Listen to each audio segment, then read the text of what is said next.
Good afternoon from UMSL Global at the University of Missouri, St. Louis. My name is Eamon Wall and I'm the Chair of Irish Studies at UMSL Global. Today's event is our final event for the academic year. We will return in September for another year of lectures, concerts and readings. Our study abroad program in Galway has been cancelled this year due to COVID-19, but that will return next year. Though it's been a bit of a challenge to get used to Zoom, the experience overall has been a most worthwhile one for us because it's allowed us to continue with our programming and to increase our audience from a regional one to a much more international and diverse one. And next year, we will continue with this format. Thanks to everyone who's participated as a performer or audience member this academic year. Special thanks as always to Leanna Constantine, our leader at UMSL Global, and to Bob L, who's made all the programming this year possible and run so seamlessly. The format for today's event is as follows. Emer Martin will read from her work for about 20 minutes. Then we will follow with a Q&A. I will get the Q&A started, but I hope that you in our audience will post many questions in the Q&A button at the bottom of the screen. We are looking for a free-flowing discussion about Emer's work, the writing life, Ireland, and the lives of women writers, among other topics. And then about 1:30, we'll end the Q&A, and then Emer will read a little bit more to send us on our way home. So it's a great pleasure to welcome Emer Martin to UMSL Global. Emer Martin is a Dubliner who lives nowadays in Silicon Valley in California. Though if you follow her on Facebook and other social media, you will also see her wandering the laneways of rural County Meath near her parents' home and the seaside in California. This is the same County Meath that is the primary setting for Irish #1 bestseller, The Cruelty Men, published in 2019. She's also the author of Breakfast in Babylon, the Irish Novel of the Year in 1996, More Bread or I'll Appear, and Baby Zero. She's also published 3 children's books, and in addition, she is a filmmaker and producer. While living in New York in the 1990s, she was part of a group of expatriate Irish women writers, mostly called the Banshees, artists, I quote, and troublemakers, end of quote, as Emer calls them. If this is not enough, Emer is also a painter, an accomplished one at that, and a teacher. A few years ago, Emer rented a cottage in County Meath where she wrote The Cruelty Men, a trilogy on displacement and dislocation in Ireland. Each of Emer Martin's books are important. However, The Cruelty Men is a wonderfully moving, uplifting, and heartbreaking novel set in rural Ireland, spanning a period of 4 decades from the 1930s to the 1970s. It is a searing portrait of injustice, a deeply felt and deeply mined book about people, time, and place. Emer Martin traces a hidden Ireland, an Ireland that is in the long and dark post-colonial moment that was full of misogyny and cruelty, hiding out in the open, an Ireland of Magdalen laundries and other secrets. For me, The Cruelty Men is a moral history of those times and one of the truly great Irish novels, on every page ringing with emotional and fictional truth. So, as I mentioned at the outset, it's a great honor and a pleasure and a privilege to welcome Emer Martin to UMSL Global to read from The Cruelty Men and then later to engage in a Q&A with our audience. Welcome, Emer. Thank you, Eamon, and thank you, Bob, for making it so easy. The tech always worries me, so you made it very easy. Also, Eamon, I was remembering we met years ago at San Francisco Literary Festival. And we were on a panel together with Colin McCann, Colm Tobin, yourself, myself, and Sarah Berkeley, the poet, I believe. And Helena Mulkearns, was she on that panel? She was certainly in the audience. Yeah. So, yeah, I was trying to remember when that was, but it was sometime in the 90s. I think so. Yeah, the 90s are, it's a bit like David Bowie and his Berlin years where he said, I don't remember. So maybe that's just what we say about the 90s. I don't remember. Okay. But thank you for inviting me. I would have actually, I love traveling. So I would have actually loved to have been there in person. And yep, Missouri would have been very exotic for me because I've only really stuck to the coasts of America. I don't know what's inland. It's that the great unknown. I would have liked to have explored some of it, but at least we have the technology. Okay. You'll get here another time. I will. I will. Yeah, absolutely. Yeah. So the Cruelty Man. Yeah, I think it's kind of, it's a big book in many ways, an ambitious book. I'm reminded of there was a story I loved of James Joyce, and it took him so long to get Ulysses published. And essentially when James Joyce published, it was really self-publishing because it was Sylvia Beach upstairs in Shakespeare and Company that took on Ulysses and published it in a very small way in Paris. And then it became the book of the 20th century. But I always liked that it kind of came in a very small, unofficial way, in a self-publishing kind of way. But there was a story in the Ellman biography where he was running down the street in Paris drunk one night shouting, I made them take it, I made them take it, talking about his book. So in a way, I was thinking that always harkens back.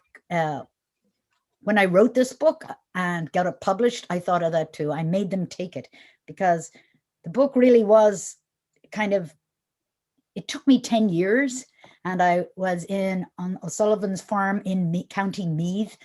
I'd rented a little place over in a newly built extension to their house, and rented a little room that became my studio and writing place. And it was sitting there in the room, just imagining, dreaming this world into being. It was quite a journey, and it really did take me 10 years. And then I wrote a lot of it also down in Kerry, and the setting starts in Kerry of the book, and you'll see that's the photo I took from Kilrillig Arts Retreat when I'm standing outside the cottage. I wrote it in as well, and these are the views of Dinish and Scariff, the islands, which will come into the book I'm about to read. So how I started, I really wanted to create something that became my own investigation for what happened to Ireland. We struggled for 800 years. That was our legend in history. Every country has its own myths. And we were told after 800 years of colonial abuse, we were free. And then, of course, we began to torture each other with the same aplomb that the British had tortured us. So we didn't really break free from oppression or abuse. We were well able to do it to ourselves. So that's really what I wanted to investigate. And while I was here in Kerry, I really met the character of the hag in my mind. And the hag is this old figure in Irish legends. She's the personification of the land. This old, wrinkled, gnarled, terrifying hag. And in some of the old legends, the warriors would have to kiss the hag in order to get the land. And of course, nobody really wants to kiss the hag. So she is the personification of the land itself. And while I was there, she became a character in my book because I thought the land itself needed a voice. And when you're down in somewhere as extraordinary as County Kerry and even County Meath, which flat as it is, it doesn't have the mountains or the ocean, but if you listen long enough, the land starts speaking to you. if you listen. And I think the land started speaking to me through the hag. So I'm going to read this is the prologue of the book, and it's literally the land of Ireland talking. As a spider, I pluck off my long legs until one by one, until reaching the last two, I hesitate and become human. I am the hag. I am Ireland. I was here before you, and I was already old when you came. I was lonely and I let you come into me. My hair is a long, strong, ropey gray. My skin is crumpled and cracked. From my anus, I dropped the rocks that form the shore. I pinched the hills into small shapes. I sat into the mountains, buckling with ferocious cramps, letting rivers spring from my monthly blood. And as they ran clear, the last traces of this blood turned the hook-jawed silver salmon red.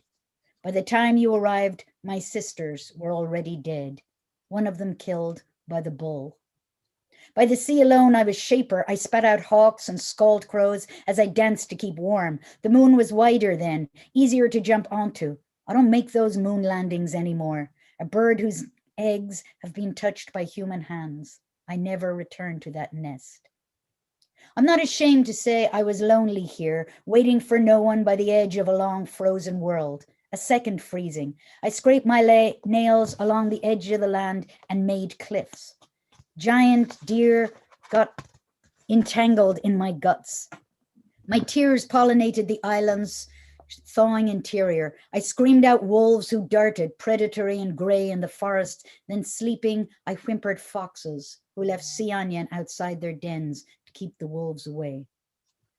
From the moment I saw you rowing down the horizon, I put my fingers out to still the sea for your tiny vessels. The crags of my fingers left a granite trace. You left your boats behind and entered my forests. The trees accepted you. You felt you were home. My world had been a verb world. The trees were treeing, the birds were birding, the rivers were rivering, the pink salmon, sacred always with the knowledge of return, were salmoning. Everything was in dance. You came. You marked it out with those static false nouns. You were wrong about that too. You didn't fathom how it was all flowing back and forth and swapping. You didn't know it never belonged to you, never even belonged to me. A time of great change is coming. I have my end too, but it comes with the last swell of the sun. My time is not fettered by yours. This is the circle that spirals down and down and round and round and round. That's why it was so familiar when you stepped from your boats. It's why you recognized Ireland at first landing. For so long you didn't want me. For so long you created and adopted gods to suit you, but they're all melting away. What did you end up saying about me? Is fuair cumann cailleach.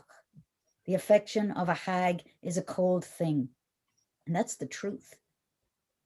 Did you know before I was this, I was something else? Unlike you, I did not shift my shape from noisy ape.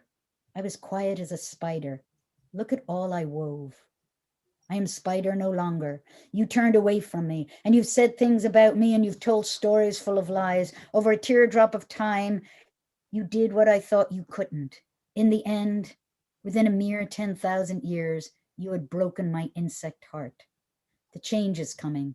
Your eyes are dead starlight. Your souls are sorrowing. You are shining, already gone. To hell with you. I'll still be here on the gray edge of the Atlantic when you are done. So that's the beginning. I mean, when I was trying to write a historical novel, I was thinking, well, where will I start? And then I thought, I have to start when the people first came, because that's really when the trouble starts, right? So when I was down here at this place with this view I have behind me, this really was the place of first landing in Ireland. And around the time I was writing the book, they were doing the Y Genome Project in Trinity, and they were finding out all of these things we had in our myths. Probably, we were always told that the Celts came to Ireland 2000 BC, and they supplanted the people who were there. And then those people in our myths went underground and became the fairies and became the spirit world. And really that turned out not to be true. It turned out it was the original people of Ireland are the people we are descended from. So we came from the Basque country in boats at the melting of the ice, about 8,000 BC. And it was very hard then to travel over land. Europe was covered in forest. So we came, people travel much easier in boats. So people sailed from the Basque country and came into Ireland through the west in boats and settled in a land that was all forested. So I was trying to imagine back to this time, a very different time. We live on a deforested Ireland. So then I began to think of the rest of that story of, it wasn't just the people of Ireland that were colonized eventually, it was the woods, the forests, what was cut down, the wolves. The wolves were hunted deliberately to extinction. The forests were cut down because that's where the native Irish hid in them. So the story then goes through to a time of the great sweep of Cromwell, where the native Irish began to hide in the forests with the wolves, and then the wolves were hunted and the people were hunted. So then it comes up to kind of present day. It comes to the 20th century and to the story of a family. But the story is woven really in a spiral throughout with many different characters. And in a way, that's how I see the world. I've always wanted to be a writer who wrote one clear narrative about one person straight through. You know, I read Camus' The Stranger with awe and think, I wish I could write like that. But it's just not how my head works. So I see the world in terms of different times and different people. I see myself as part of a huge community of people and a huge history of people. So I can't just write one character because that's not my world. So we come to Mary, and Mary is living here again. I'm showing you the view because this is the lookout from Kilrillig village, which is now an art retreat in the west of Ireland, founded by Noel Campbell Sharp. And it's an extraordinary place. You can go down there for no cost to the artists and live and work there. And it was an enormous influence on my book and my writing and my painting, this threshold place at the edge of the world. It's really the last road in Ireland. So what I noticed when I came down there from Meath, first of all, even though I grew up in Dublin, it's never to your advantage once you step outside of Dublin to tell people you're from Dublin. So it was very useful to just tell people in Kerry that I was from Meath, because they basically don't trust Dublin people. I suppose it's like New York or San Francisco or any big city. People just don't trust you.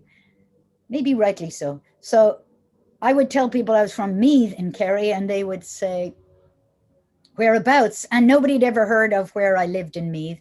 It's a very tiny place. There's not even a village. Kilcloon. But people in Kerry said, my people went to Kilcloon. We got land there on the Land Commission. So I started looking into the Land Commission and thought that has to come into the story, because suddenly there was, when Ireland got independence, there was something I didn't know much about. We weren't really taught in history of this great redistribution of the land, because the big English estates were broken up. And it was kind of a radical idea. Here we were in the 1930s redistributing land to peasants, to people who had been dispossessed, literally giving people in congested areas in Connemara and Kerry 11 acres in Meath and a cabin. So it became that story too, of this replantation of Ireland. And the idea was that they were meant to come and speak the Irish, that people in Ireland, much the way they did in Israel, they brought Hebrew to life, and the Irish had been destroyed. So the Irish were trying to bring Irish back to life, but we did not succeed in the same way at all as they did with Hebrew.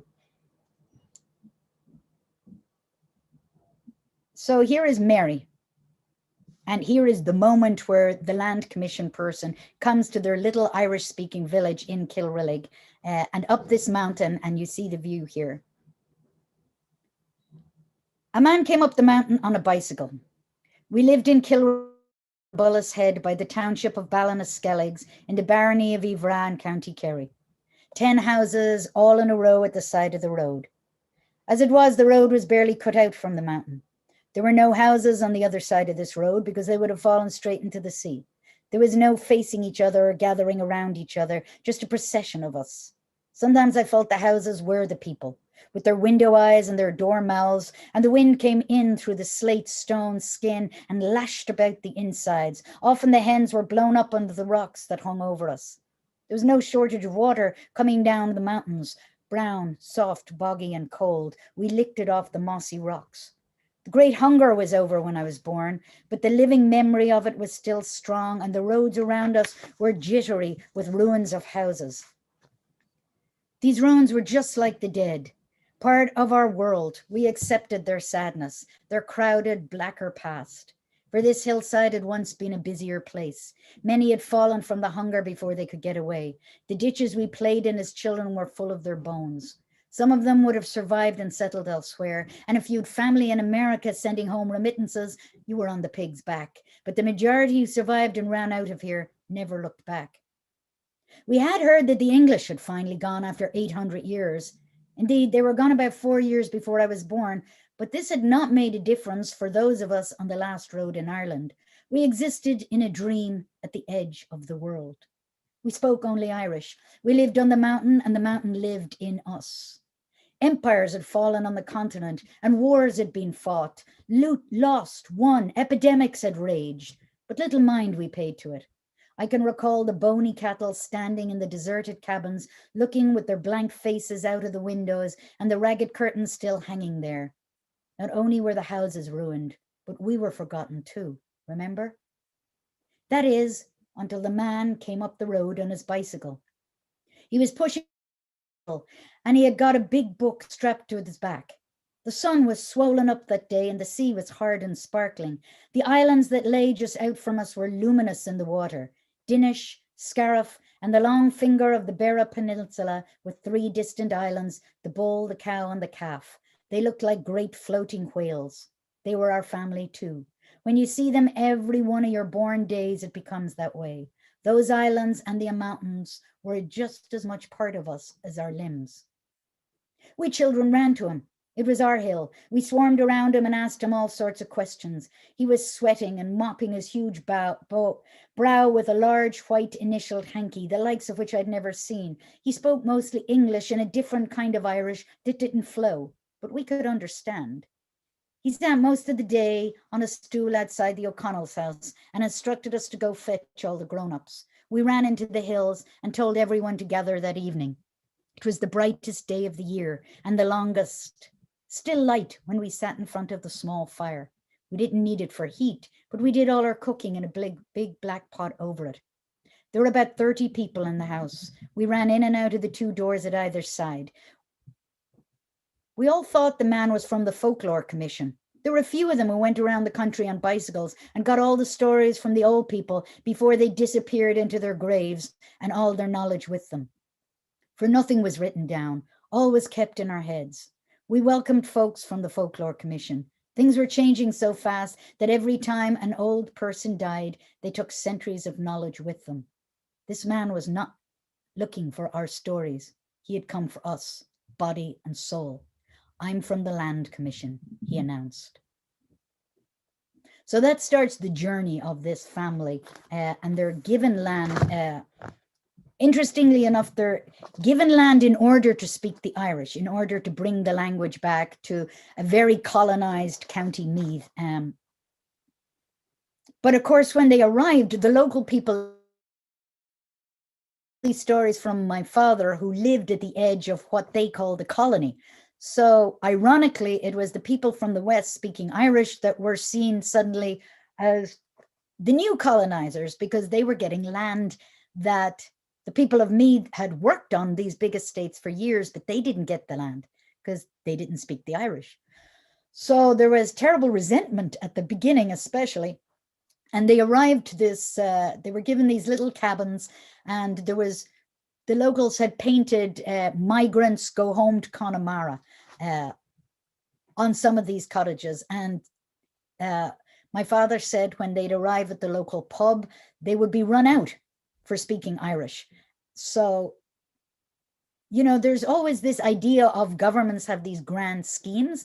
And even though intentions were good in this way, it was a very difficult time. Also, many arrived in autumn, and that's not a time to put down seeds or plant a farm. So they went really hungry that winter. They had no food. So all of these things hadn't been really thought through, the local resentment, the fact that they were really hungry that winter, and they were given land, but 11 acres isn't much to put a farm on. And also, a lot of them didn't have equipment to farm. And it was very different farming from the farming back in Kerry. So all of these trials they go through, and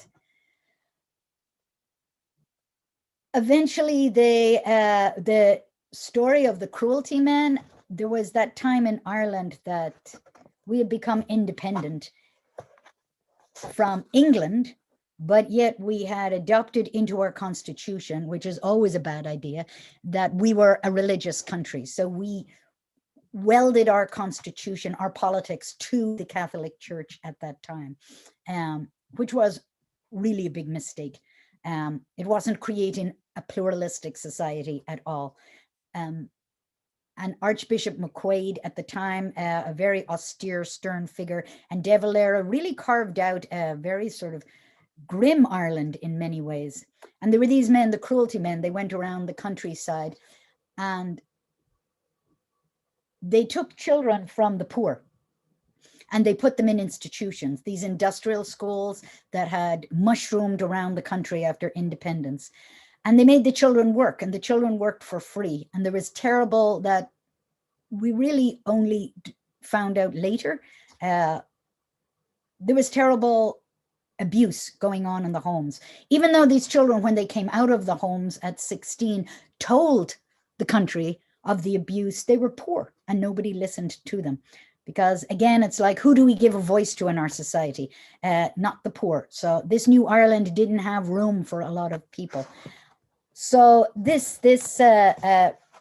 people were told to watch out for the Cruelty Man, and often on farms, if they knew they were vulnerable, they would station a child to look out for this man who would come on his bicycle. They wore brown shirts. They were usually retired guards, and they were semi-official. It was very nebulous what they were at all and how connected they were to the state. But they, the church did get paid money for every child. And they also made money off the children in there. And really, all of this was only really found out much later by the larger population of Ireland. And we had to face it when they wrote these reports. Even though on some level, we should have known that all along, but we weren't listening as a country. So Porrick, he is their brother, and they think he's away with the fairies. Probably now he would be viewed as autistic. So he is taken by the Cruelty Man, and he is put in the big asylum in, So his voice really becomes the stream of consciousness voice. He has internalized all the folk tales that they come from Kerry with all the folk tales, and they keep telling the stories. And the book is handed down not through bloodlines, but through storylines, because it's almost too complicated to just say, your children are the one who carry on for you. Often your children are not the one who carry on for you. Often your children have been taken away. Often you don't have children. But really, it's the stories. It's the storylines that carry us forward. So Porrick, here, his voice, it's a very distinctive, fractured voice. And he has completely living in this ancient world, the dream time of Ireland, with the to survive the electric shock treatment and all of what he is going through in the big asylum in Mullingar. Pray to MacLear that he will send an invisible cloak, a cloak colored like the sea where the shadow is deepest. Remember sea? Caught in the shadow, the man on the bicycle, his shadow passed over. A sticky shadow that one was. A bit of it stuck, a small piece of broken shadow always. No one ever went to Bullis, but in the hope of getting something there. What did he get? Put one about you, MacLear would say, wearing the invisible cloak. Now let a small light go before us. A small light would go before us on the road, for there are no stars in Balor's sky. Cross the wall, reach the dark strand. There would be a boat of pure crystal waiting before the boiled sun rose. It is the ocean sweeper. MacLear has sent his own boat. Good fortune for us, while there is one wave to run after another in the sea. No sooner stepped into the by the little cottage, taken back in all longing to lonely Bullis Head, back to where the land is a magic finger pressing down into the shining sea, where islands blink and shimmer sham, back to where the cloud dancing sky is an unfolding story about to be told, back to where Mammy and Daddy are outside the wee cabin. Mammy would be waiting, for the ocean sweeper goes as fast as a thought goes to the heart place. Here in the land of boiled cabbage, doesn't make a sound, doesn't look at them, shuffles near the sun-spit grate, the licking flames, the puny coal, waiting for hag to chimney stretch and finger grasp, ankle pull up, dark tunnels sprout over sky to home, no hag, corner curls and smelly armchair, head bird buried in arm crook, waits for the new mother to come.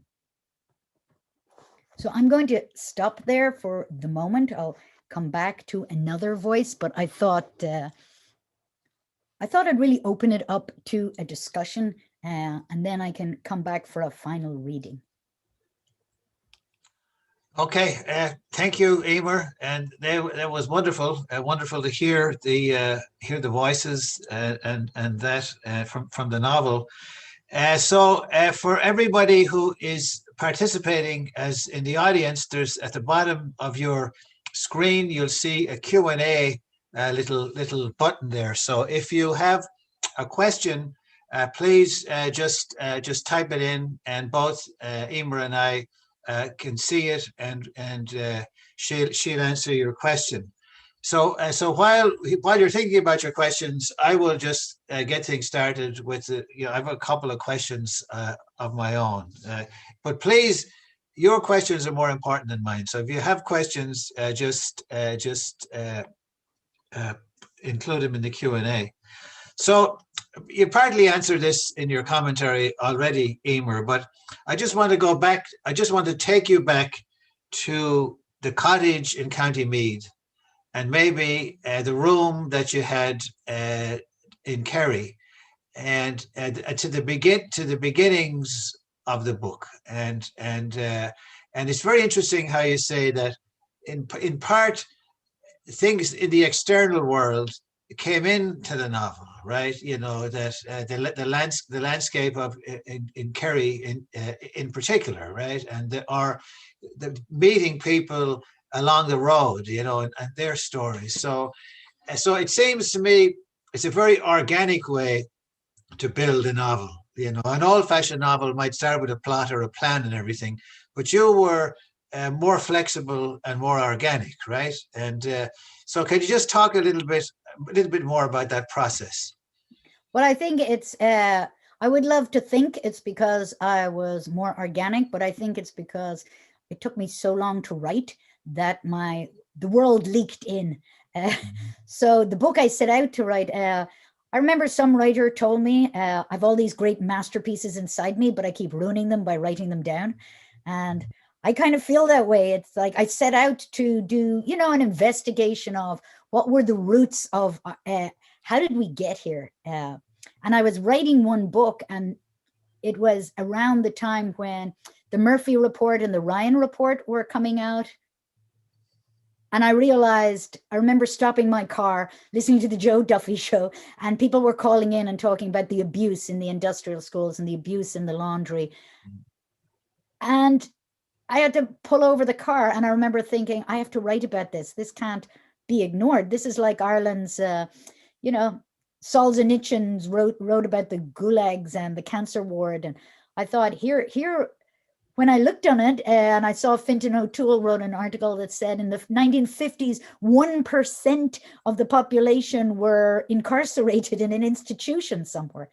So it was very much part of our landscape. So that really started. Then I thought I need to tell their story as well as, so that kind of dominated it suddenly. And then the organic parts of the land, I don't think you can be in Kerry or Meath and the land seeps into you, because the land is very much alive, and the people have a very different relationship to the land than in other places. Because I grew up in Dublin, and when you grow up in a city, you have a relationship to the city, to a human landscape.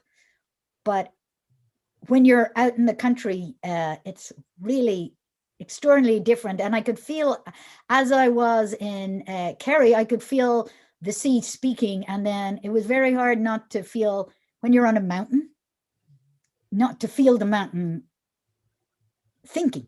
And the mountain really does think. It sounds like some mad hippie thing, but it's not. Mountains have thoughts, and you can feel the land thinking. So that really then started to leak into the book. And as you say, organically it grew up. When I started trying to investigate these stories, I didn't even have to interview people, because people were going, who did you interview for this book? And I'm saying, you just have to talk to someone in Ireland and say, I'm writing about it, and everybody had a story. Everybody had a family member who was put in a laundry or an industrial school or a mother and baby home. Everybody in Ireland had a story about it. So, and people just were, there was a mood in the country of people telling these stories. Okay. Yeah, and of course it's interesting to just to follow up on that for a second. When you were in County Meath, you were thinking, if we think of spirals, and of course there's a wonderful spirals outside of Newgrange, you know, so to conceive a novel in a spiral kind of form is very, you know, is very much in the nature of Irish thinking and of Irish history in a way, right? And it is. And also I remember, you know, I would go to they've that wonderful collection of Yeats's notebooks in the library, the National Library. And he was very much looking at, you know, he has all these spirals drawn in the notebook, and the nature of time being in a kind of spiral was very much a Yeatsian idea as well that always struck me.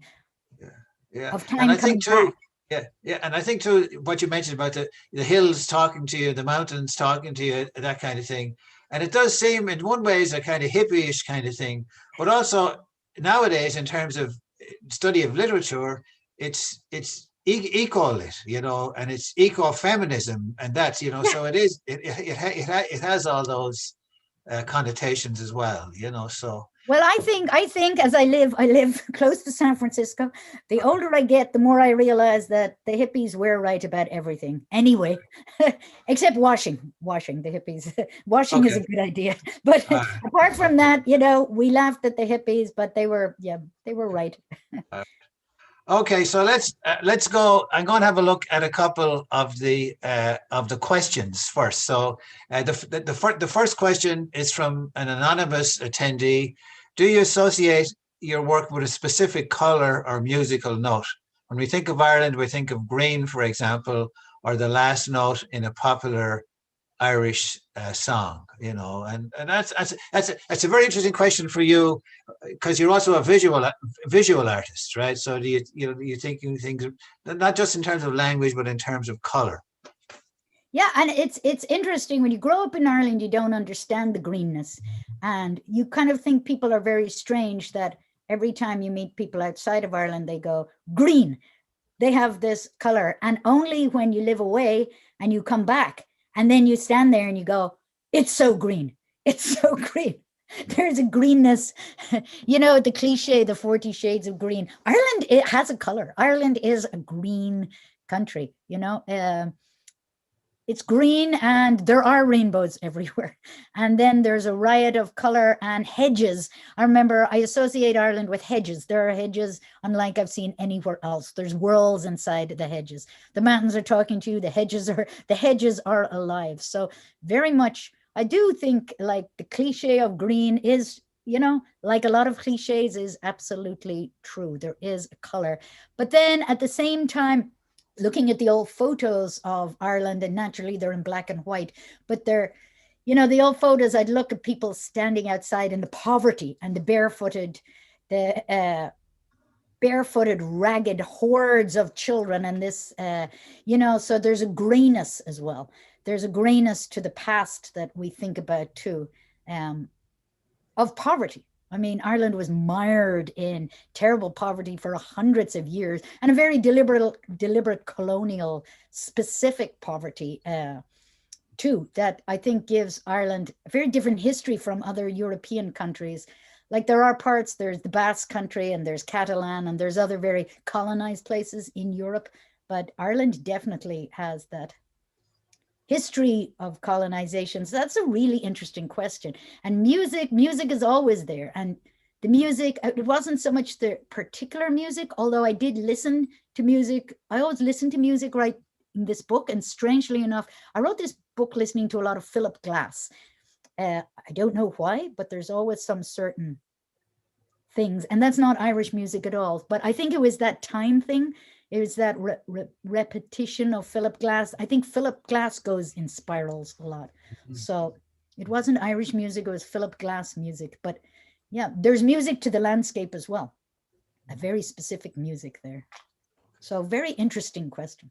Yeah, very, very good. So we have two questions from Melania Terrazas Gallego. Thank you for organizing the event. Superb reading. It is good to see you. My question is the following.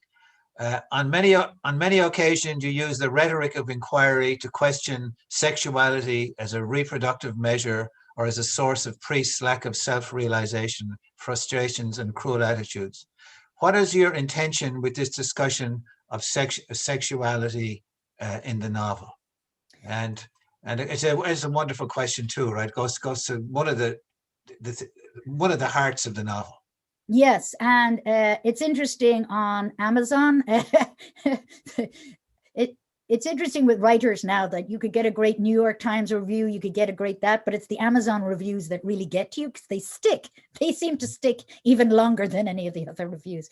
But on Amazon, somebody goes, I love this book, but I'm taking away 1 star because of the gratuitous sex. And I thought, what gratuitous sex?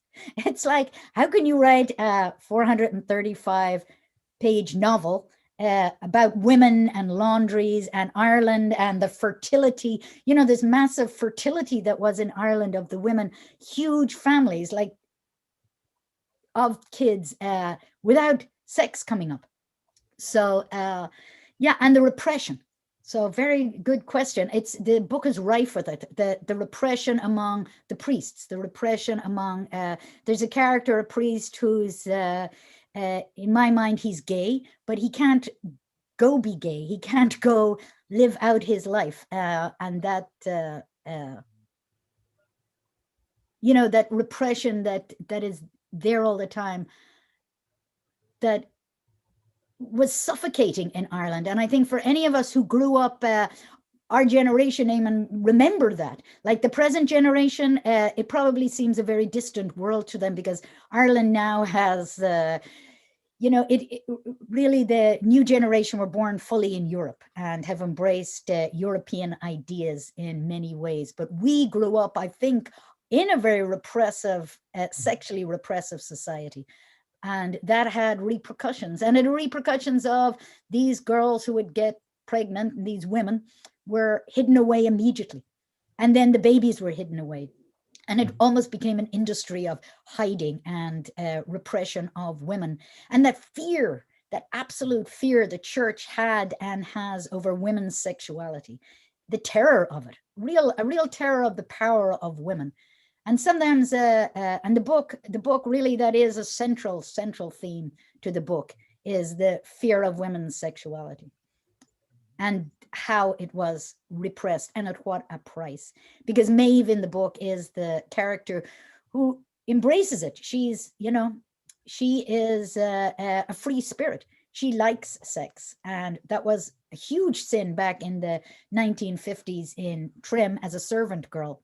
So, the punishment for her is way beyond the punishment for most people in the novel. And it's because she enjoyed sex. And of course, she's also such an amazingly intelligent person, so she's, as well, you know. So she's a really interesting, wonderful character.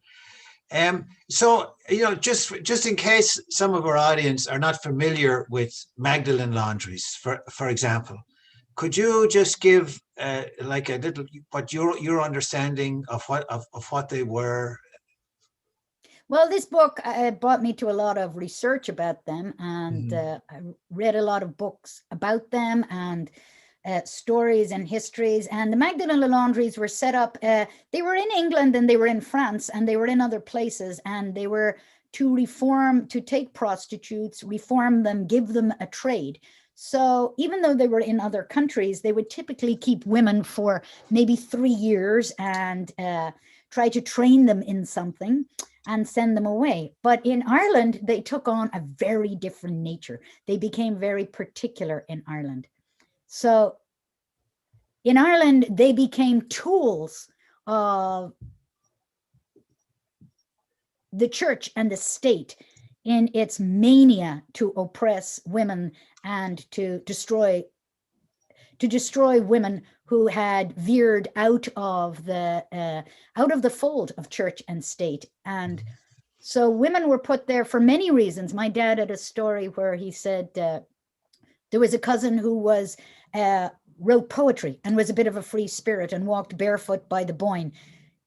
She hadn't done anything yet, but she was perceived to be a threat. So she was put away, and people were never heard of again. They would change their names. Families could never get back to these women again, and they were kept as slaves, and they were made literally, I mean, talk about from a metaphorical, they were literally there cleaning the sins of Ireland. They were literally there cleaning for Ireland. You know, talk about scapegoats in a culture. They were our scapegoats for all our repression. And they were kept, those laundries went on till the 1990s. Like far into my lifetime, there were people in laundries. And it was like they were ignored. They came out and told their story, and they were ignored. They were only women's voices. They were the voices of the poor. So they were ignored for so long. And now that they're old, that it's like Ireland is ignoring the fact that they need to be paid reparations. They really do before they die. There needs a debt for Ireland to heal from what it did to these women. It needs to pay up. It needs to give some money to these women who worked as slaves and were kept by church and state. Yeah, and of course, here in St. Louis, when we had a lecture from Jim Smith a number of years ago on the Magdalene laundries, we had audience members whose families in St. Louis were traced back to the Magdalene laundries, you know, in Ireland. So it's still a very much it's still a subject as you point out so well in what you say now and in your novel of how important it is. So I'm asking all the questions, but there's a Q&A there. So Melania, if you have more questions, or anybody else in the audience, please just type them in. I just to go back, one of my favorite Irish novels is John McGahern's The Dark, and The Dark comes from the early '60s, and it brings up this brutal world of you know, of punishment and abuse. And but I just wonder that is this a world that that creative writers, novelists in particular, are, you know, really bring to life in a way that official reports, you know, like the Ryan report or the Klein report or the Ferns report can't do? I mean, is there something that creative writers can bring to this subject that, you know, that government report writers can't, do you think? Well, I think I mentioned Solzhenitsyn. So when you read his novel, The Cancer Ward, right, you're there. You're there in a way that you're not with a line in a history book. Right. And I'm teaching at the moment Night by Elie Wiesel, and you're there, you know, in a way that's not fiction, it's memoir, but there's something about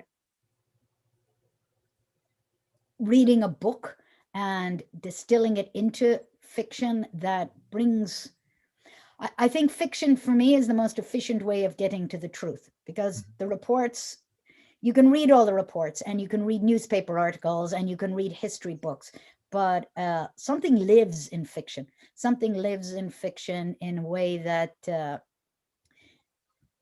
can't live in those reports, because you can get immediately into the mind. You can bring the reader into the mind. And that's how I feel when I read books like one of my favorite books, the Le Rouge et le Noir,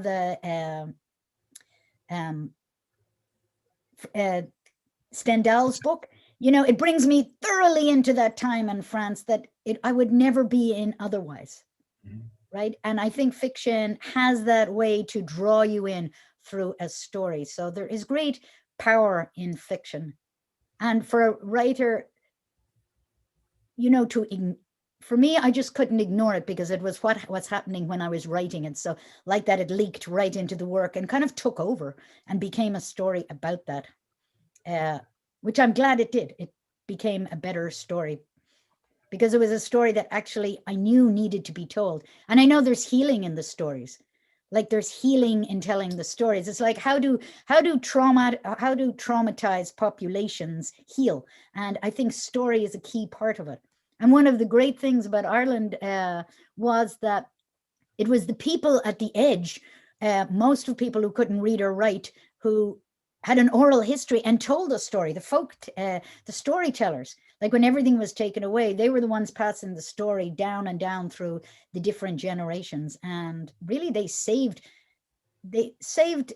us. That's the history of our dreams, right? There's two history going on. There's the kind of history of events, and then there's the history of our dreams. But the story is the history of our dreams, and it's just as important. And it was kept by people, passed down. And that's what I wanted to show in my book, that these people had terrible things happen to them, but they survived because they had a culture. They had stories. They were deeply cultural people. They might not have been able to read or write or had any money, or many of them couldn't speak English, but they were really cultural, erudite people.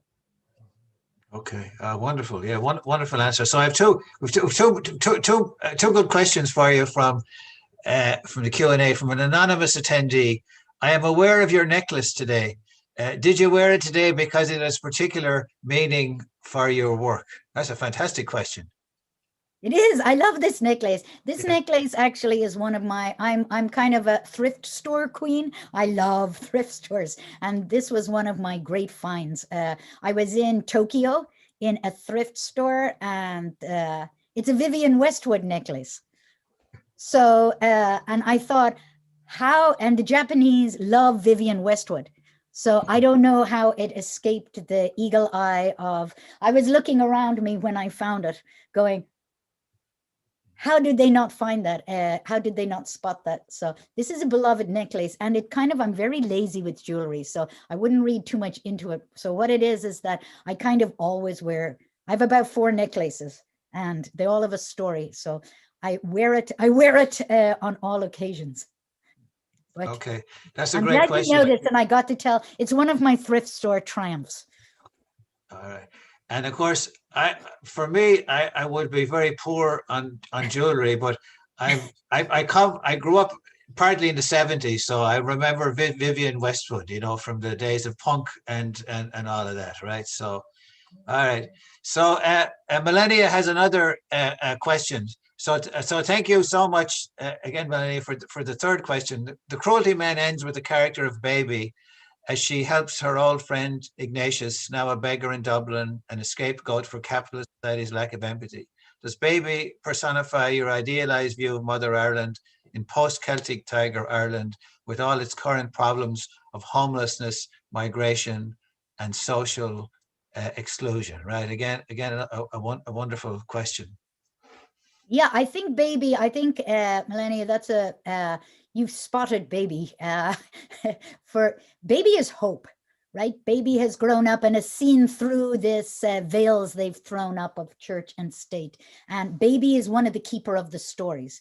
So she has all the stories, and she's also she always wants to fix things. She has that witch element about her, that she needs to fix things. So she is going to come, look, Mary's family are all scattered, and baby wants to do the healing through finding the family. So definitely she comes to find Iggy, and Iggy really has been destroyed at this point. He is homeless he's out on the streets. He's adopted a persona, but he too has the stories, and he's telling them on Essex Bridge.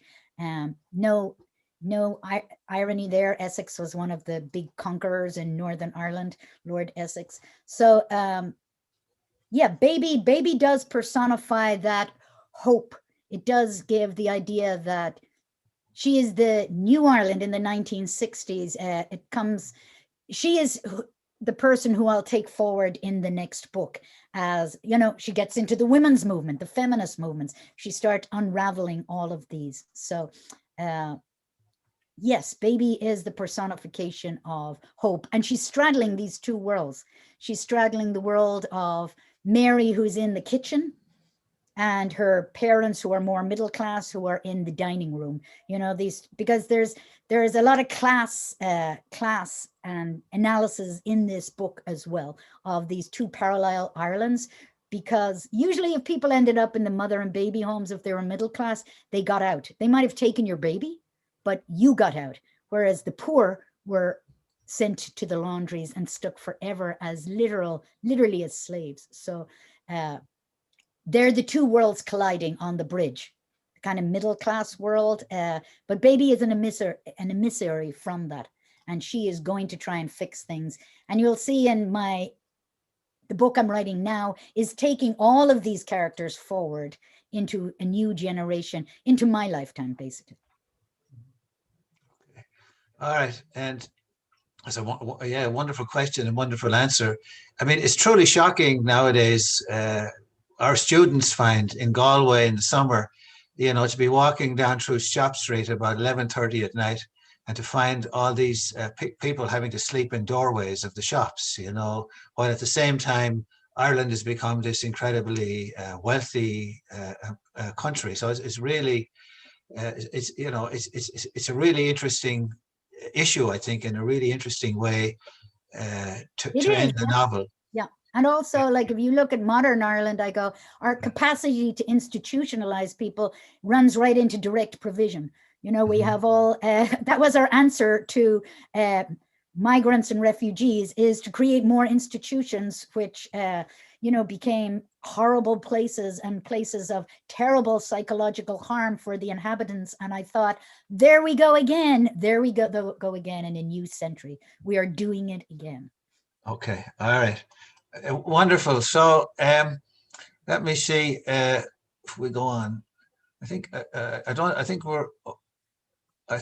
we've covered all of the questions. So maybe if you could just tell us a little bit then about the new project that you're working on. We don't want to jinx it, and of course, if it's going to be a spiral like the Cruelty Men, it's kind of it will emerge, right? Rather, but so can you just give us a little bit of a preview of it, of the new work? I'm just seeing there is a question from Robert Javier. Okay, go ahead. Yeah. Oh, did it? Robert Javier, he had it up there, and he said, okay.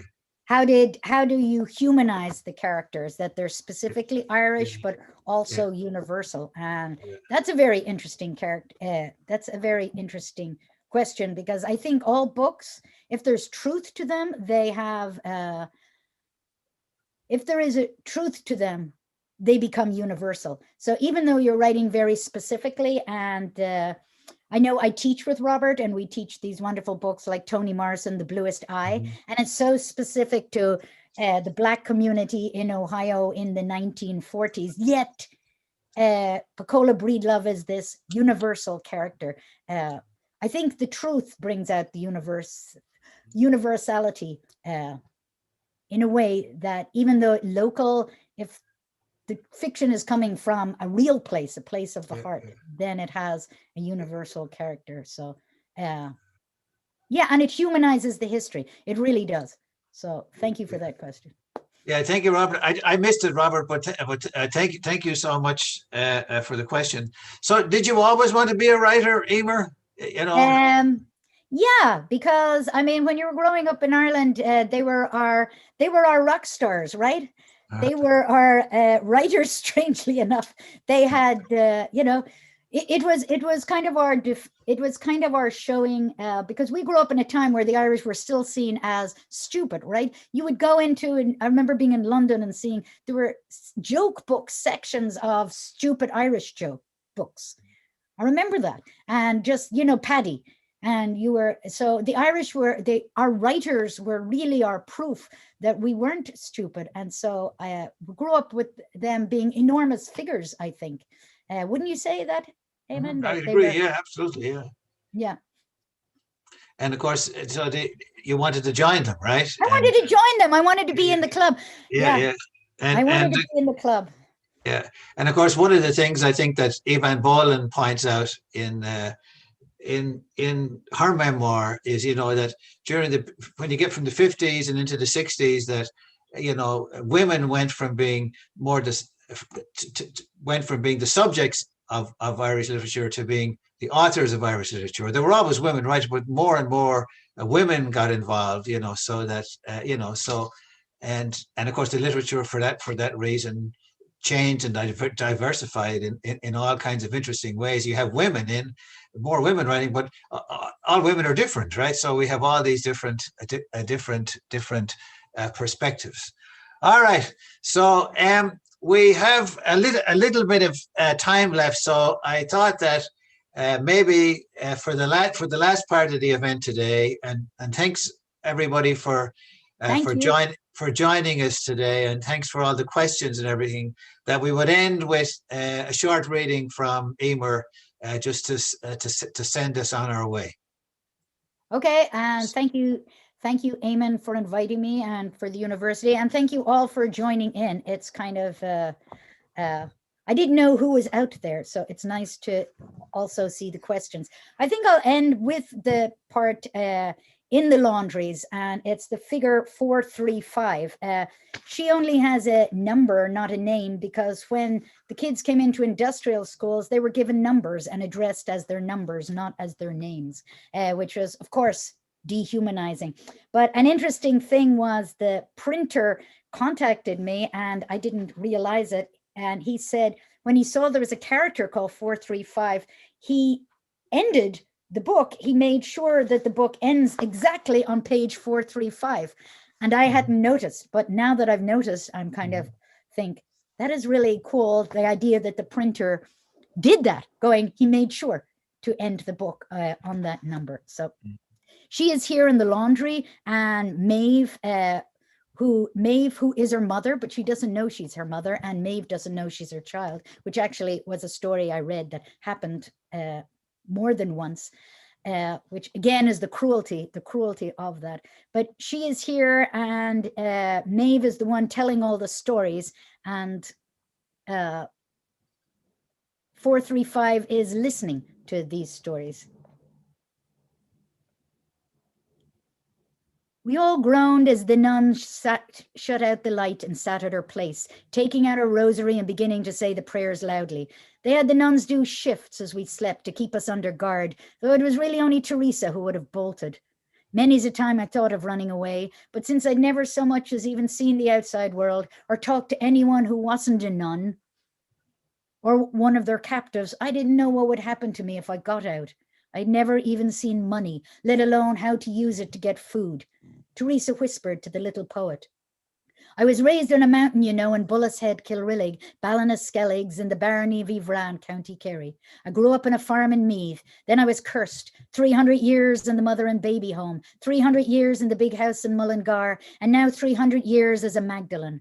My time is almost up. I can feel it coming to an end. This ordeal is over. Come with me this time. Little poet, do you want to become like Bright over there? She's been here so long, walked through a tunnel from to the laundry. She wouldn't know what to do with no walls around her, with no doors locking her in. I'm going to go next week when the trucks come in, back from the hospitals. I'm going to get into the hampers and hide. Come with me. I was jealous she was talking to the little poet, for when Ike first came, she had taken me under her wing, and I felt like she was my big sister. So this is what it was like to be on the Sea of Moyle under Fanula's wing. She had asked me to come with her many times, but I was too scared.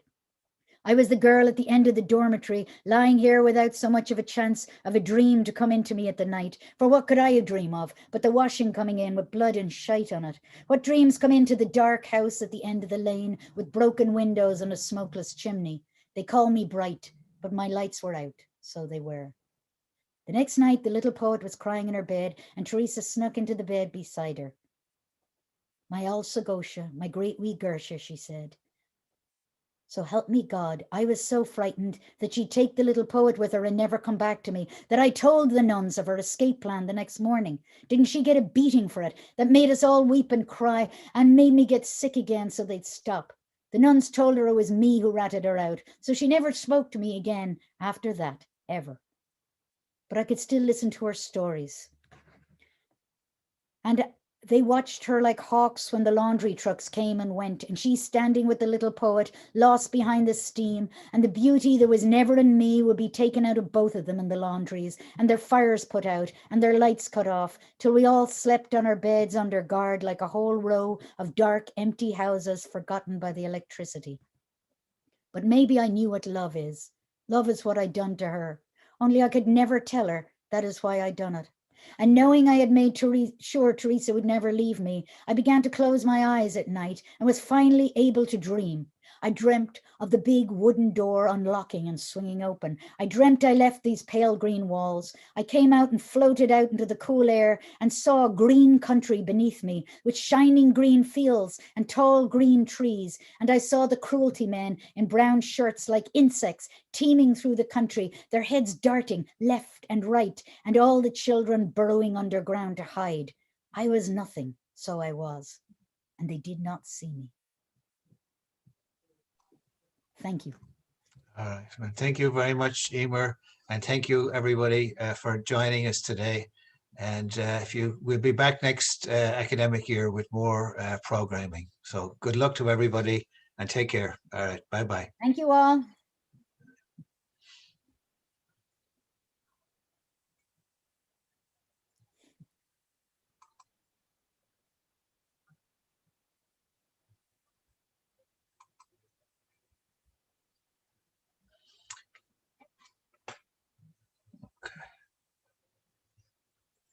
The recording is still